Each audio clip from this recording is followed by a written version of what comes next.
Hello আমার ছোট্ট Sonara, we are কিডসে তোমাদের সবাইকে স্বাগতম। বাচ্চারা ঝটপট পড়তে চলে আসো। দেখো আজ আমি তোমাদের জন্য কত সুন্দর সুন্দর সব ছড়া নিয়ে চলে এসেছি। চলো শুরু করি। তাঁতির বাড়ি ব্যাঙের বাসা, কোলা ব্যাঙের ছা, খায় দায় গান গায়, তাই রে নাই রে না, আরে তাই রে নাই রে না। দেখো বাচ্চারা, এখানে তাঁতির বাড়ির সামনে, এইটা হলো তাঁতির বাড়ি। তাঁতির বাড়ির সামনে একটি কোলা ব্যাঙ বাসা করে আছে।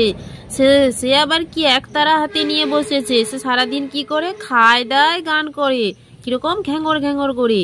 দেখো এটি হলো তার ছাতা। দেখো কিভাবে একটি লাঠি লাগাই করে তার ছাতাটা বাঁধানো আছে। দেখেছো বাচ্চারা, কি সুন্দর একটি ছাতা বাঁধা আছে। সেখানে বসে সারাদিন খায় দায় আর শুধু গান করে। বুঝতে পেরেছো বাচ্চারা? এরপরে কি আছে বাচ্চারা, এরপরে আছে গড়গড়ের মালো। তোর গড়গড়াটা কই, হালের গরু বাঘে খেয়েছে, পিঁপড়ে টানে মই। দেখো বাচ্চারা, এখানে এক কৃষকের গরু ছিল। সে গরুগুলো কে খেয়েছে, বাঘে সব খেয়ে নিয়ে গেছে। এই জন্য পিঁপড়েটিকে দিয়ে তার মই টানাচ্ছে।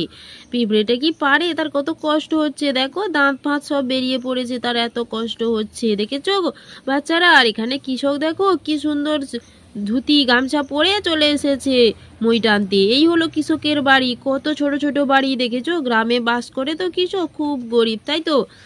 তো বাচ্চারা, তোমরা ভিডিওটি অবশ্যই লাইক এবং সাবস্ক্রাইব করে রাখো এরকম আরো নতুন নতুন ছড়ার ভিডিও পেতে। টাটা, আজ তবে আসি। সবাই সুস্থ থেকো, ভালো থেকো।